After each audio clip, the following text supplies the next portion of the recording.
परमेश्वर ने उसको बुला लिया, और बुलाहट परमेश्वर ने इस अब्राहम के जीवन में ऐसी दी कि एक बड़ी आशीष, बड़ा राष्ट्र, बड़ा देश और एक सिंगल व्यक्ति के द्वारा परमेश्वर ने इतनी बड़ी आशीर्वाद को देकर कि तेरा नाम बड़ा करूंगा, और जो तुझे शाप देगा उसे मैं शाप दूंगा, और जिसे जो तुझे आशीर्वाद देगा परमेश्वर कहता है उसे मैं आशीर्वाद दूंगा।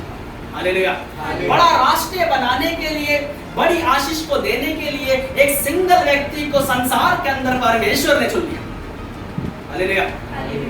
एक सिंगल व्यक्ति को, अकेले व्यक्ति को, प्रजा नहीं कि बहुत बड़ी प्रजा परमेश्वर निकट आई तो उसको आशीर्वाद परमेश्वर दे रहा है, परंतु एक अकेले व्यक्ति को परमेश्वर बुलाकर उसे आशीर्वाद दे रहा है। Hallelujah, hallelujah, hallelujah. सो रहे था हालेलुया, सोने वाले हालेलुया। सिंगल व्यक्ति को परमेश्वर ने बुलाया, परमेश्वर ने बुलाकर सिंगल व्यक्ति को आशीर्वाद दिया। इसहाम अपने देश, अपने पिता के घराने को छोड़कर जिस भूमि पर अपने पांव रखता चला गया, वो भूमि आशीषित हो गई। Hallelujah, hallelujah. इसलिए फलस्तीन चले जाइए, मिस्र में चले जाइए, इन जगहों पर अब्राहम अपने पांव पर रखता चला गया, वे सारी की सारी जमीनें आशीषित हो गई, और अब्राहम के कुएं खुद गए, और अब्राहम के कुओं पर आकर अन्य जातियों के इसहाक ने प्लान किया इस समय के लिए कि मैं अपना ये वाला आशीर्वाद अपने बड़े बेटे एसाव को दे दूं, परंतु वो समय ऐसा आ ही गया कि वो शिकार खेलने के लिए गया, तो इस बीच में रिबका जो परमेश्वर का भय मानती थी और जानती थी कि यदि इसहाक ने यह आशीर्वाद एसाव को दे दिया तो यह अन्य जातियों की संगति करता है, ये पापियों के साथ उठता बैठता है, ये पापियों के साथ में बेटी बेटों का विवाह करवाएगा, और परमेश्वर इस चीज से घृणा करता है। इसीलिए जो आशीर्वाद परमेश्वर ने दिया है कि तुझसे बड़ा राष्ट्र बनाऊंगा, कौन सा आशीर्वाद? धन दूंगा ना, तुझसे एक बड़ा राष्ट्र बनाऊंगा अब्राहम, तेरे पुत्र उत्पन्न होगा, तुझसे एक बड़ा राष्ट्र बनाऊंगा इसहाक। हालेलुया। लेकिन इसहाक का सोचना इस प्रकार से कि मेरा एसाव ही काबिल है, वो सबके साथ उठता बैठता है, तो बड़ा राष्ट्र यही बनाएगा। मनुष्य का देखना सोचना सांसारिक होता है, परंतु परमेश्वर की आंखें मन पे लगी।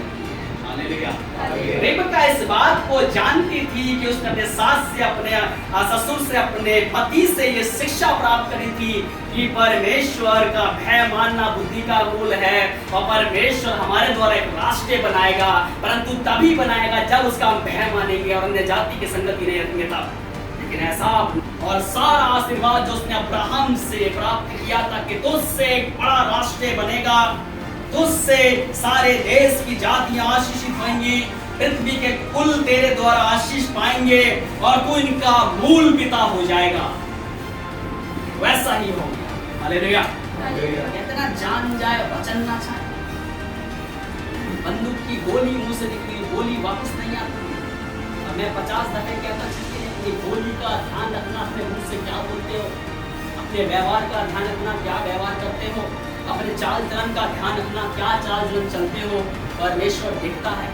Hallelujah, hallelujah, hallelujah. इसहाक ने अपने मुंह से उसके ऊपर हाथ रखकर आशीर्वाद दिया। प्यारे जीजो, अब्राहम की इसहाक की आशीष से याकूब पर transfer. Hallelujah, hallelujah, hallelujah, hallelujah. क्यों ही वो एसाव को पता लगा तो भिनभिनाता हुआ, भुनभुनाता हुआ, गुस्सा करता हुआ आया, अपने भाई को मारने के लिए पीछे दौड़ पड़ा। रिबका ने, उसकी माँ ने कहा याकूब से, झट से यहाँ से निकल जा और मेरे पीहर चला जा, वहाँ मेरा भाई लाबान है, जब तक तेरा भाई का क्रोध शांत ना हो जाए तब तक तू वहीं रहना। प्यारे अजीजो, याकूब वहां से दौड़ा निकला, ना गाड़ी थी, ना हाथी थे, ना घोड़ा था, ना बैल था, ना कुछ था, तन पे सिर्फ थोड़ी कपड़ा था। Hallelujah, hallelujah. मार्ग के लिए थोड़ा पानी, थोड़ा खाना, रास्ता इतना मीलों दूर है, वो खाना वो पानी रास्ते में खत्म हो गया। लाचारों जैसी जिंदगी। प्यारे अजीजो, रेगिस्तान में याकूब हारा थका सो। हालेलुया। खाना दाऊद ने मैं लेट कर सो गया, जब जाग उठा तो जान पड़ा यहोवा मुझे संभालता है।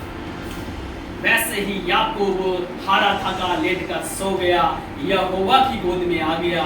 तब परमेश्वर के स्वर्ग को और उसने धरती पर एक सीढ़ी को देखा, और दर्शन पाकर परमेश्वर से आशीर्वाद दिया, तब याकूब ने कहा, तू मेरा ध्यान रखे, तू मुझे सुख समृद्धि दे, मैं जीवन भर तेरी स्तुति तेरी महिमा निरंतर करता रहूं। हालेलुया। अब यहोवा ने कहा ऐसा ही तेरे जीवन में होगा, क्योंकि तू रास्ते बनाने के लिए ही बुलाया गया। Hallelujah hallelujah. तब उसने वेदी बनाई और तेल चढ़ाया और चलता बनाने के लिए अपने मामा लाबान के यहाँ पर गया, खाली हाथ, छूचे हाथ, एक वस्त्र जुड़े कपड़ा पहने हुए, फटे फटे चप्पलों में। प्यारे अजीजो, लाबान को उसने बताया कि मैं अब्राहम का पोता हूँ, तेरी बहन का बेटा हूँ। लाबान खुश हो गया कि मेरी बहन रिबका के यहाँ से इसका बेटा आया है, तेरा स्वागत है, आ मेरे साथ रहे। हालेलुया। तो लाबान का बिजनेस दारू बनाने का, लाबान का बिजनेस भेड़ बकरियों को बेचने का, जो लाबान के बिजनेस थे उन सब बिजनेस में याकूब ने कहा तेरा सारा काम मैं करूंगा। Hallelujah hallelujah. तेरी शराब जो तू बनाता है ना, मैं बनाऊंगा। और जिस काम में लाबान के में याकूब ने हाथ लगाया, लाबान का व्यापार डबल तरीके से फल बना।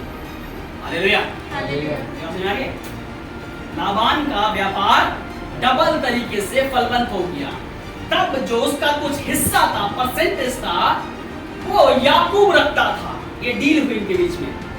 और फिर उसको उसने इकट्ठा कर याकूब ने अपने बिजनेस को स्टार्ट किया। तब लाबान का बिजनेस भी एक साइड करता था और अपना बिजनेस भी एक साइड करता था। तो जो वस्तुओं का व्यापार याकूब करता था, उस वस्तुओं की सेलिंग सबसे ज्यादा याकूब की होती थी। हालेलुया। इस प्रकार से वो अपने मम्मी के पीहर में मामा के यहाँ रहकर मामा से भी बड़ा धनवान हो गया। हालेलुया। वहां पर उसको एक स्त्री मिली, उसने ब्याह किया और 7 साल के पश्चात उसने दूसरी स्त्री से विवाह किया। पहली स्त्री से 11 बच्चे पैदा हुए और दूसरी स्त्री से उसके 2 बच्चे पैदा हुए। टोटल 12 पुत्र, 1 बेटी। Hallelujah hallelujah. सिंगल व्यक्ति को पता चला गया। Hallelujah hallelujah. मेरे परिवार से ही राष्ट्र शुरू होगा, तब राष्ट्र बनेगा। मेरा परिवार ही अनराष्ट्रीय बना हुआ है, तो अन्य जातियों को तो परमेश्वर कहता है उनसे संगति मत करना। Hallelujah hallelujah. आपका परिवार बचाया जाए, आपके परिवार के अंदर आपके बेटे बेटे जो उत्पन्न होते हैं वो एक राष्ट्र का हिस्सा है। पार्ट ऑफ द नेशन, जो परमेश्वर ने आपको दिया है उसका वो हिस्सा है। हालेलुया। परमेश्वर ने इसलिए बुलाया कि तुझसे संतान उत्पन्न कराए और वो इस राष्ट्र का, इस देश का हिस्सा हो जाए। और इस देश में परमेश्वर की आशीष है, दूध और मधु की धाराएं बहती हैं। मैंने तुझे इसलिए छुड़ा लिया कि तुझे गुलामी से, पाप से, अधर्म से निकाल लाऊं और तुझे मधु और दूध की धारा बहते हुए देश में ले जाऊं, क्योंकि तुझे मैंने राष्ट्र बनाने के लिए चुन लिया है। हालेलुया। यहोवा विरोधियों के मन को ऐसा भयातुर कर देगा कि वो थरथरा जाएंगे और परमेश्वर का भय मानकर वो अपने आप को ऑलरेडी सरेंडर कर देंगे। इसीलिए योद्धा हमारे पास शुरू से रहे हैं। शिमशोन हमारे पास योद्धा रहा है, दाऊद हमारे पास योद्धा रहा है। Hallelujah hallelujah. ऐसे योद्धाओं की कमी नहीं रही है हमारे पास। यीशु मसीह हमारा योद्धा है, ये युद्ध लड़ता आया है और अंत में भी लड़ेगा। हालेलुया। जो सबको भयातुर कर देगा। हालेलुया।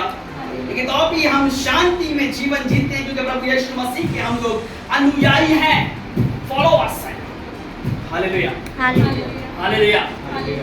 इसलिए अपने देश को, अपने संतानों को, अपने बाल बच्चों को, अपने परिवारों को इस राष्ट्र जीते गए हैं। और बेटा भी गया था, बेटा भी हरिद्वार होकर के आ रहा है पूरा। तो घर में आग ला के उनके बैग रखे हुए, टी शर्ट थे, वो अभी सब घर पर। मेरे घर में एक भी चीज़ नहीं है वो, लेकिन हस्बैंड के जरिए आई है। मैं वही कहना चाह रहा हूँ, वो घर के अंदर ही आई। हाँ, घर के अंदर की बात कर रहा हूँ मैं। घर के अंदर में त्रिशूल, भोले बाबा के बहुत ज्यादा पुजारी और बहुत मानने वाले ऐसे करके जा, मेरा कॉमर्स से मतलब नहीं, मैं वो चीज कह रहा हूँ कि वो चीज देख रहा हूँ कि बहुत आप मानने वाले घर के अंदर ऐसे दिखाई दे रहे हैं मुझे, जिसके वजह से आशीष चाहते हैं आपका विचार आपके पति पत्नी में वार्तालाप भी होता है कि अपनी जमीन अपना मकान ऐसा कुछ हो जाए तो अभी उससे छूटे हुए अभी तक, वो आशीष से रुकी पड़ी है। वो ऐसा भी हुआ अभी, मैंने कहा कैसा है तुम्हारा सफर रहा, तो कह रहे कि ना सबके छाले पड़े थे, मेरे ही छाले नहीं पड़े। मैंने कहा ऐसा क्यों? वो सब कह रहे कि मेरी बीवी ने घर में छौका मारा था। मैंने कहा मैंने तो छौका क्या, मैंने तो सब कुछ करा, मैंने तो किसी चीज़ को नहीं करा। कह रहे मेरे ही नहीं पड़े। तो मैंने कहा ये चीज़ है कि मैंने तुम उधर गए, लेकिन मैंने अपने प्रभु से यहाँ बैठ के प्रार्थना करी कि वो अंधकार में है, उनको नहीं पता कहाँ है, लेकिन आप उनके साथ हमेशा रहना, आप उनके साथ जा रहे, क्योंकि वो जगह भी आपकी दी हुई है। आपकी प्रार्थना परमेश्वर को संभाले, लेकिन घर के अंदर बंधन जकड़े हुए होते हैं, जो मैं बता रहा हूँ इससे वचन से भी, कि अन्य जाति की संगति मत करना, उनकी गति मत रखना, जिससे कि तुम शापित ना हो जाओ। वो यही चीजें अब्राहम से परमेश्वर ने कही, तो अब्राहम ने वो चीजें छोड़कर त्याग कर ऐसी जगह आ गया जहां परमेश्वर से लेकर जाना चाहता था। Hallelujah, hallelujah, hallelujah. इसीलिए जो आशीष आपकी रुकी पड़ी है, वो नुकरी हुई आशीष दूर जो हो रही है अभी तक, वो आशीष आपकी आ जाएंगे अपने घर में से। ये चीजों के लिए बाहर करो, तब परमेश्वर ऐसा करेगा। Hallelujah, hallelujah. जो मैं देख रहा हूँ मैं बता रहा हूँ आपके लिए, और जो आप कह रहे हो फैक्ट ही है कि आपके घर में वो चीजें आई हैं। आप नहीं लाए, लेकिन आपके घर के अंदर वो चीजें हैं। आज आई, आज मॉर्निंग में आई है, आज ही मॉर्निंग में आई। परमेश्वर आपको श्रौती देना चाहता है, वो चाहता है कि एक सिंगल व्यक्ति की मसीह के पास आया था। क्या सुन रहे हैं अभी तक मुझसे? राष्ट्र बने, देश बने, दूध और मधु की धारा वाला देश, परमेश्वर इसमें आशीषें हैं, वो आपको दे दे। आपका घराना आशीषित हो, और आपको और आपके घराने के द्वारा पृथ्वी के सारे लोग आशीष पाएं। आपका पड़ोस, आपके रिश्तेदार, आपके सब लोग आशीषित हो जाएं। वो चीज के लिए परमेश्वर बोल रहा है। Hallelujah, hallelujah. परमेश्वर आपकी आशीषों को वापस आपके जीवन में लेकर आए, जो खो गया था वो वापस लेकर आ जाए, उस अंधकार की शापित वस्तु को अपने घर से दूर करे। प्रभु यीशु के नाम से ऐसा होए। आपको आशीष दे परमेश्वर। हालेलुया। प्यारे है जी, जो इसलिए वचन कहता है, इसीलिए अब मैं उतर आया हूं कि तुझे पाप की गुलामी से, पाप के बंधन से, अधर्म की गुलामी से, अधर्म के बंधन से, इन सब से छुड़ा लूं, और तुझे एक अच्छे बड़े देश में, जिसमें दूध और मधु की धारा बहती है, तुझे ले जाऊं। Hallelujah, hallelujah. एसाव ने ऐसा नहीं किया जो परमेश्वर ने व्यवस्था दी। रिबका भी अन्य जातियों में से थी, लेकिन रिबका ने आते समय इज़राइल तुझे मैं देश दूंगा। हालेलुया, इज़राइल खड़ा है। ये याकूब के ऊपर अब्राहम के राष्ट्र देने की आशीष है। हालेलुया।